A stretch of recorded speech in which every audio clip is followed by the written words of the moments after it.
Hello बच्चों, कैसे हैं आप सब। तो चलिए आज बच्चों हम लोग देखेंगे बोहर मॉडल ऑफ एटम का पार्ट 3 और आज के लेक्चर में हम बोहर मॉडल को बिल्कुल खत्म कर देंगे। तो चलिए देखते हैं हम बोहर मॉडल को। लेकिन उसके पहले थोड़ा सा बच्चों यहाँ पे हम जितने भी फॉर्मूलेज अभी तक हम लोगों ने देखे हैं उनको थोड़ा सा लिख लेते हैं। तो देखिए सबसे पहले हमने रेडियस फाइंड किया था n square h square epsilon not pi m ZE square, यही फॉर्मूला हमने देखा था। और जब हमने कांस्टेंट की वैल्यूज को रख दिया था तो 0.53 n स्क्वायर Z एंगस्ट्रॉम में हमने वैल्यू को फाइंड किया था। इसके बाद हम फिर वेलोसिटी फाइंड किए थे। वेलोसिटी में हमने देखा था ZE square 2h epsilon not n epsilon not n small n होगा एप्सिलॉन नॉट n। और जब कांस्टेंट की वैल्यू हमने रख दी थी तो 2.18 इंटू 10 की पावर 6 Z अपॉन n, और इसको हमने देखा था मीटर पर सेकंड में। इसके बाद हमने काइनेटिक एनर्जी फाइंड किया था 13.6 Z square upon n square electron volt में। फिर पोटेंशियल एनर्जी हमने फाइंड किया था बच्चों -2 into 13.6 Z square n square electron volt. और इसके बाद हमने टोटल एनर्जी फाइंड कर ली थी। टोटल एनर्जी हमारी आई हुई थी -13.6 Z square upon n square electron volt. हमने अपना पिछला लेक्चर यहीं पे खत्म किया था जहां पे हम लोगों ने टोटल एनर्जी को फाइंड करना देख लिया था कि टोटल एनर्जी कैसे हमारा -13.6 Z square n square electron volt आई थी। ये सारे हमारे फॉर्मूलेज हैं इनको बोहर साहब ने बताया हुआ था। और उनके मॉडल के बारे में हमने देख लिया कि कैसे उन्होंने रेडियस फाइंड किया, वेलोसिटी फाइंड किया, एनर्जी भी इलेक्ट्रॉन की फाइंड कर ली। ये सारी चीजें उन्होंने फिक्स कर दी। अब आज इस लेक्चर से इसके आगे से हम देखेंगे। लेकिन उसके पहले बच्चों, my name is Pankaj Pandey, you are watching your favourite channel chemistry वाला। तो चलिए आइए देखते हैं बच्चों। हमने देखा था कि टोटल एनर्जी हमने इलेक्ट्रॉन की फाइंड की बच्चों -13.6 Z square n square electron volt. Z हमारा क्या है? एटॉमिक नंबर, और n जो है हमारा क्या था? सेल नंबर है। चलिए इससे रिलेटेड एक क्वेश्चन करते हैं, तब आगे की कहानी और आगे बढ़ाते हैं। सबसे पहले फाइंड एनर्जी ऑफ इलेक्ट्रॉन। जब आपको केवल एनर्जी बोले तो इसका मतलब टोटल एनर्जी, और अगर काइनेटिक एनर्जी बोलेगा तो लिखा रहेगा, पोटेंशियल एनर्जी बोलेगा तो भी लिखा रहेगा। अगर केवल एनर्जी बोल दिया total energy. Find energy of electron in first, second, third and fourth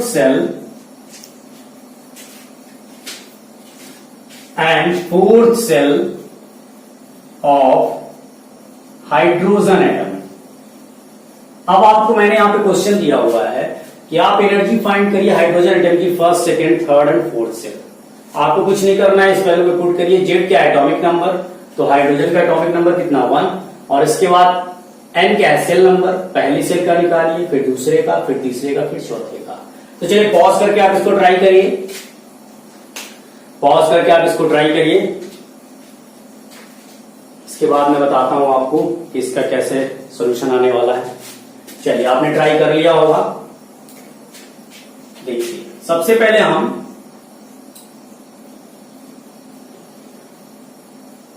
energy जो है फर्स्ट सेल की निकालते हैं। एनर्जी फर्स्ट सेल की क्या निकालेंगे? -13.6 जेड तो फिक्स होने वाला है, 1 ही रहेगा हाइड्रोजन एटम के लिए। और एन की वैल्यू भी यहां पे क्या हो जाएगी? 1 का स्क्वायर हमने कर दिया, और ये हमारा आ जाएगा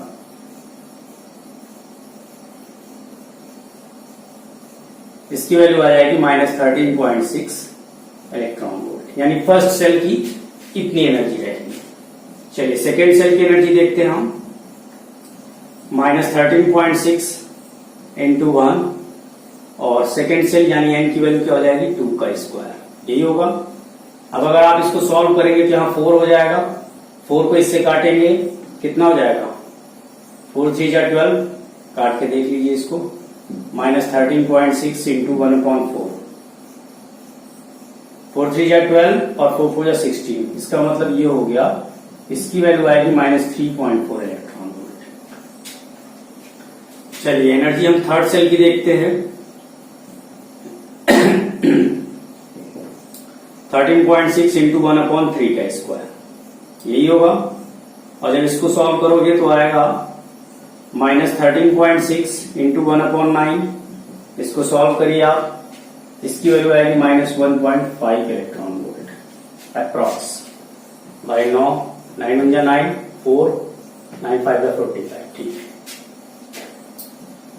एनर्जी ऑफ फोर्थ सेल आप देखिए इसकी, -13.6 इंटू 1/4 का स्क्वायर -13.6 इंटू 1/16 हो जाएगा। ये 16 जब हो जाएगा तो कितना हो जाएगा ये, इसको आप सॉल्व करोगे -0.85 इलेक्ट्रॉन वोल्ट आएगा।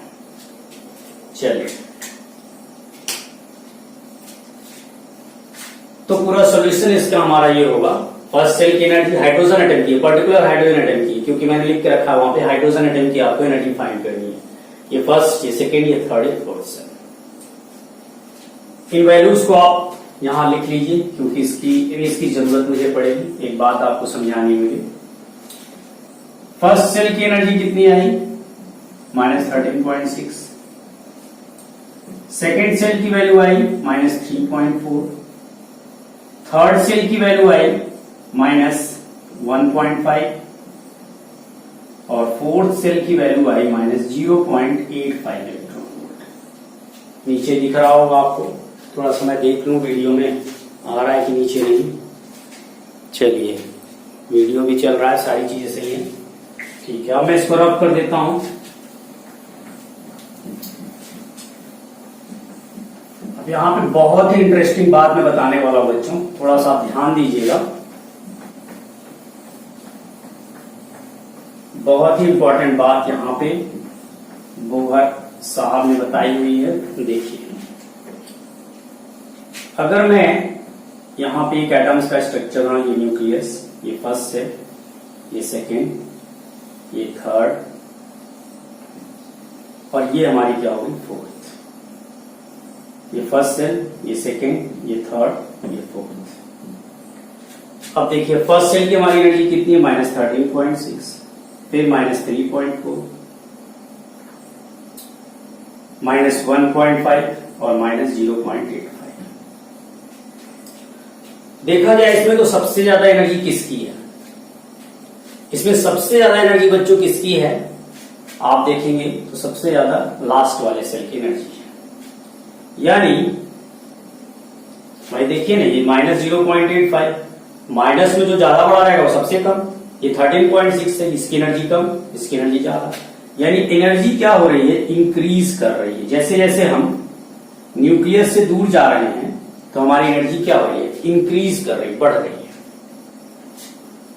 अब यहां पे जो बच्चों माइनस लगा हुआ है, इसका मतलब क्या हुआ, देखिए माइनस का मतलब ये हुआ कि जो ये न्यूक्लियस है, न्यूक्लियस ने इन इलेक्ट्रॉनों को एनर्जी उधार देके रखी हुई है, लोन देके रखा हुआ है। तुम इतना उधार चुकता करोगे तभी इस न्यूक्लियस या फिर इस पूरे एटम से जो होता है बाहर जाओगे। जैसे मान लीजिए पहले सेल की एनर्जी कितनी है, -13.6। इस न्यूक्लियस, इस प्रोटॉन ने इस इलेक्ट्रॉन को एनर्जी उधार देके रखा हुआ है। जब इसको बाहर से इतनी एनर्जी निकलेगी, -13.6 है, +13.6 की एनर्जी जब इसको मिलेगी तो क्या हो जाएगा, जीरो हो जाएगा एनर्जी। जब एनर्जी जीरो हो जाएगी तो ये फिर इलेक्ट्रॉन निकल जाएगा। तो टोटल एनर्जी जो बच्चों आपकी निगेटिव आ रही है, तो उसका मतलब यही है कि न्यूक्लियस ने इलेक्ट्रॉन्स को क्या करके रखा है, एनर्जी का लोन देके रखा है, ऋण देके रखा हुआ है। इस उधार को चुकता करने के बाद ही आप क्या करोगे, इस एटम से बाहर निकल पाओगे। तो टोटल एनर्जी निगेटिव आने का मतलब यहां पे यही हुआ। तो चलिए, जो बात मैं बताना चाह रहा था कि निगेटिव का मतलब क्या हुआ, जैसे -3.4 है दूसरे सेल में इलेक्ट्रॉन की एनर्जी, इस न्यूक्लियस ने जो भी इस सेकेंड सेल में इलेक्ट्रॉन है, इतनी एनर्जी इन्होंने इसको कर्ज के रूप में दे के रखी है। जब इतना कर्ज आप चुकता करोगे तभी आप यहां से बाहर जा पाओगे। चलिए, बात आपको समझ में आ गई होगी। अब चलिए हम देखते हैं, हमने फिफ्थ पोस्टुलेट्स तो देख लिया था, हम अपना छठवां पोस्टुलेट्स देखते हैं। पिछले लेक्चर्स में जाकर के बच्चों उनको विजिट करके देख सकते हैं, मैंने फिफ्थ पोस्टुलेट्स ऑलरेडी बता के रखा हुआ है। छठवां पोस्टुलेट्स हम देखेंगे इसमें। तो अब यहां हम लिखेंगे six postulate. Six postulate Bohr का कहता है कि इलेक्ट्रॉन कैन गेन एनर्जी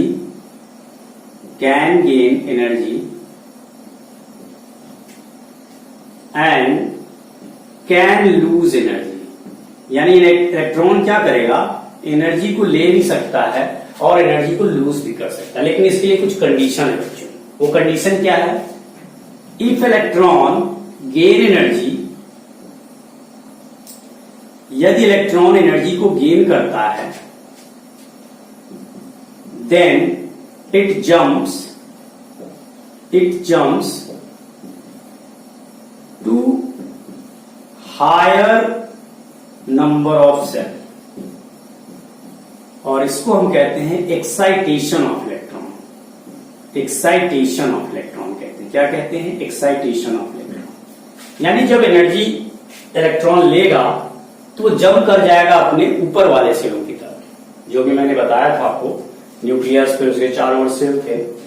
जब इलेक्ट्रॉन एनर्जी को गेन करेगा तो अपने सेल से ऊपर वाले सेल पे जंप कर जाएगा, और इस प्रोसेस को एक्साइटेशन कहते हैं। ये तो गेन वाली प्रोसेस। अब लूज कब करेगा? If electron lose energy, then it comes back to lower number of cell। यानी जब वो एनर्जी लूज करेगा तो ऊपर से नीचे वाले सेल की तरफ आएगा, और इस प्रोसेस को हम कहते हैं डी एक्साइटेशन। क्या कहते हैं? D excitation. इसमें बच्चों और भी कंडीशन है कि इलेक्ट्रॉन कब एनर्जी गेन करेगा और कब लूज करेगा। चलिए आइए देखते हैं उसको हम कैसे, कि इलेक्ट्रॉन एनर्जी को कब गेन करेगा और कब लूज करेगा। ये बात तो आपको समझ में आ गई होगी कि जब इलेक्ट्रॉन गेन करेगा एनर्जी तो वो अपने ऊपर वाले सेल में जाएगा, और जब इलेक्ट्रॉन लूज करेगा एनर्जी तो अपने नीचे वाले सेल में आएगा। चलिए देखते हैं इसको। ये हमारा न्यूक्लियस, ये हमारी फर्स्ट सेल, ये हमारी सेकेंड सेल, ये हमारी थर्ड सेल, ये हमारी फोर्थ सेल। पहले सेल की एनर्जी हमारी थी -13.6, -3.4, -1.5, -0.85। यही वैल्यूज हमने फाइंड किया था, जो कि यहां मैंने लिख दिए पहले से, ताकि अगर भूल जाए तो याद आ जाए। ये एनर्जी हमारी क्या है? फर्स्ट, सेकेंड, थर्ड सेल और फोर्थ सेल की है। चलिए अब अगर मैं क्या करूं, जो फर्स्ट सेल में इलेक्ट्रॉन है बच्चों, उसको मैं क्या करूं, 8 इलेक्ट्रॉन वोल्ट की एनर्जी देता हूं, अप्लाई कर रहा हूं। इसको मैंने क्या किया, फर्स्ट सेल में जो इलेक्ट्रॉन है उसको 8 इलेक्ट्रॉन वोल्ट की एनर्जी मैंने दिया। चलिए देखते हैं क्या होता है। -13.6 उसके पास पहले से है, अब हमने क्या कर दिया, 8 इलेक्ट्रॉन वोल्ट की एनर्जी उसको दे दिया, तो होगा क्या, 6 हो जाएगा ये, 13 में से 8, यानी -5.6 इलेक्ट्रॉन वोल्ट की एनर्जी बच रही है। तो जरा देखिए क्या ये इलेक्ट्रॉन, तो देखिए जो इलेक्ट्रॉन फर्स्ट सेल में है बच्चों, वो क्या 8 इलेक्ट्रॉन वोल्ट की एनर्जी अब्सॉर्ब करेगा? जब हमने इसको अप्लाई किया तो क्या गेन करेगा? इसको नहीं करेगा बच्चों, क्योंकि जो रिजल्ट आ रहा है -5.6 का आ रहा है। अगर उसको किसी भी सेल में जाना है तो इतनी एनर्जी बचनी चाहिए, -3.4। यहां कितनी बच रही? -5.6। तो इतनी इलेक्ट्रॉन वोल्ट की एनर्जी नहीं लेगा, तो कितनी की लेगा? चलो देखते हैं। मान लीजिए हमने ले दिया इसको 10 इलेक्ट्रॉन वोल्ट की एनर्जी, मान लीजिए इसको, तो चलिए देखते हैं। उसके पास एनर्जी कितनी थी? -13.6। अब हमने क्या कर दिया, नहीं 10 नहीं करते, 10.2 कर देते हैं, 10.2 इलेक्ट्रॉन वोल्ट की एनर्जी दे दिया। तो ये हो गया कितना, और ये हो गया ये। देखिए क्या दूसरे सेल में जितनी एनर्जी उसको चाहिए है, देखिए -3.4, -3.4। तो देखिए यहां पे जो मैं बात समझाने जा रहा हूं वो 10.2 वाली ही इलेक्ट्रॉन वोल्ट की एनर्जी लेगा, सब एनर्जी नहीं लेगा। जैसे 8 इलेक्ट्रॉन वोल्ट की एनर्जी वो नहीं लेगा, 10.2 इलेक्ट्रॉन वोल्ट की एनर्जी वो लेगा। क्यों? क्योंकि इतनी एनर्जी उसको जरूरत है दूसरे सेल में जाने के लिए। जिस बात को मैं समझाने का प्रयास कर रहा हूं, इलेक्ट्रॉन सभी टाइप्स की एनर्जी को नहीं ले रहा है, यहां पे उन्हीं एनर्जी को लेगा वो जितनी उसको जरूरत है दूसरे या तीसरे सेल में जाने के लिए। तो देखिए 10.2 जो है इलेक्ट्रॉन वोल्ट की एनर्जी वो ले लेगा। अब अगर मैं देखूं क्या ये इलेक्ट्रॉन 11 इलेक्ट्रॉन वोल्ट की एनर्जी लेगा? देखते हैं, -13.6। अब हमने क्या कर दिया, 11 कर दिया, 6 हो गया, -2.6 इलेक्ट्रॉन वोल्ट की एनर्जी वो कभी नहीं लेगा। क्योंकि उसको कितना चाहिए? इतनी एनर्जी चाहिए कि -1.5 उसके पास बचे, ताकि वो तीसरे सेल में जाकर के कूद के चला जाए। तो देखिए बच्चों, यहां पे इलेक्ट्रॉन उन्हीं एनर्जी को सक कर रहा है, उन्हीं एनर्जी को ले रहा है जिसको लेने के बाद वो दूसरे या तीसरे या फिर चौथे सेल में कूद सके। वो सभी प्रकार की एनर्जी को एक्सेप्ट नहीं कर रहा है। तो देखिए 11.0 की इलेक्ट्रॉन की वोल्ट की एनर्जी नहीं लेगा।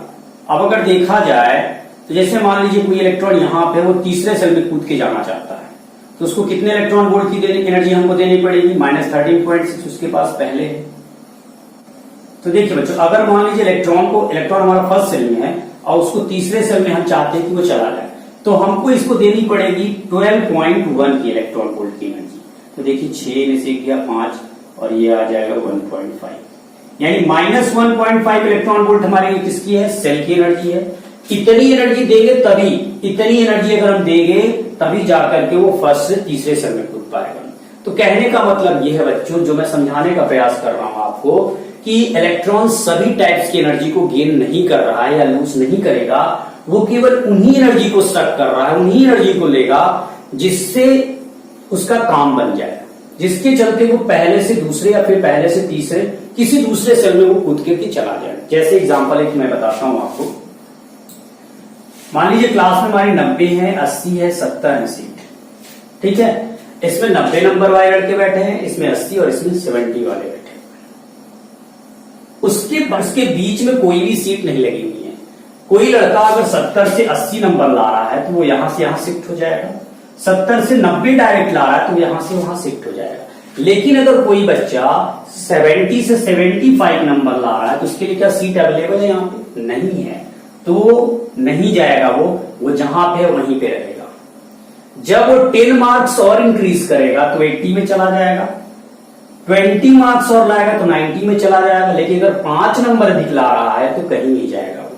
तो कहने का मतलब यह है, सेम टू सेम यही कंडीशन इलेक्ट्रॉन के साथ भी है। ये सारी उसकी सीट्स बनी हुई हैं, जो सेल है हमारी सीट्स हैं। इसको दूसरे तीसरे सेल में बैठने के लिए जितनी एनर्जी की जरूरत है उतनी एनर्जी अगर वो पाएगा तभी वो एनर्जी गेन करेगा, और जितनी इसको रिक्वायरमेंट है उतनी एनर्जी गेन करके वो दूसरे या तीसरे सेल में कूद के चला जाएगा। और इसी कंसेप्ट से बोहर ने बच्चों सॉल्व की सबसे बड़ी पजल, सबसे बड़ी पहेली, जहां पे फंस गए थे रदरफोर्ड, जिसके चलते रदरफोर्ड का मॉडल फेल हुआ था और जिसको हम सब जानते हैं लाइन स्पेक्ट्रम के नाम से। बोहर ने बच्चों लाइन स्पेक्ट्रम को इसी पजल के थ्रू, इसी पहेली के थ्रू समझाया था। बोहर ने बच्चों लाइन स्पेक्ट्रम को कुछ इसी तरह से समझाया हुआ था। तो चलिए देखते हैं लाइन स्पेक्ट्रम को। देखिए बच्चों, हुआ क्या था एक्चुअली में, रदरफोर्ड कहां पे फंस गए थे। रदरफोर्ड जहां पे फंसे थे उसको देखते हैं। मान लीजिए हमारी ये हाइड्रोजन गैस है, इनमें से जब हमने व्हाइट लाइट को पास किया और यहां पे एक स्क्रीन लगी हुई है, तो बच्चों आपको मालूम है जब किसी भी सबस्टेंस से व्हाइट लाइट को पास किया जाता है तो 7 कलर्स में स्प्लिट हो जाती है। कितने कलर्स में? 7 कलर्स में स्प्लिट हो जाती है, 3, 4, 7। किसी भी सबस्टेंस से अगर व्हाइट लाइट से पास किया जाता है तो 7 कलर्स में स्प्लिट हो जाती है। लेकिन बच्चों यहां पे ऐसा नहीं हुआ, यहां पे कुछ दूसरा हुआ। जब व्हाइट लाइट को हाइड्रोजन गैस से पास कराया गया, हाइड्रोजन गैस से पास कराया गया, तो यहां पे हमको रेड वाली कलर मिली, येलो मिला, ऑरेंज मिला। पर बच्चों यहां पे कुछ कलर जैसे कि ब्लू हमको यहां पे स्क्रीन पे नहीं मिला, ग्रीन नहीं मिला हमको, ग्रीन कलर हमको नहीं मिला। यानी कहने का मतलब ये है बच्चों कि जब व्हाइट लाइट हाइड्रोजन गैस से पास की गई तो कुछ कलर्स मिल रहे थे, जबकि मिलने चाहिए थे सातों colour, violet, indigo, blue, green, violet, indigo, blue, green, yellow, orange, red, ये सातों कलर हमको मिलने चाहिए।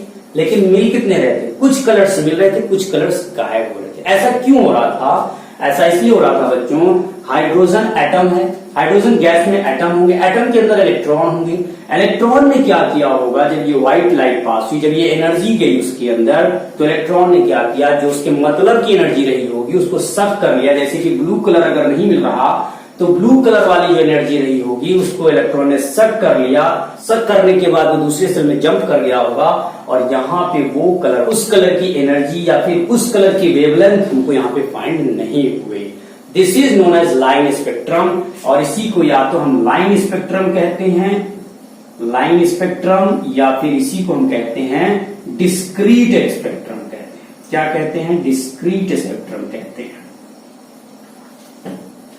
तो कहने का मतलब ये था कि रदरफोर्ड यही नहीं बता पाए थे कि आखिर में जब हाइड्रोजन गैस से व्हाइट लाइट पास की जाती है तो हमको सारे कलर्स क्यों नहीं मिल रहे थे, कुछ कलर्स गायब क्यों थे। ये जो कुछ कलर्स गायब हो रहे थे इसी को हम कहते हैं लाइन स्पेक्ट्रम में डिस्क्रीट। डिस्क्रीट का मतलब क्या होता है? कुछ मिलना कुछ न मिलना।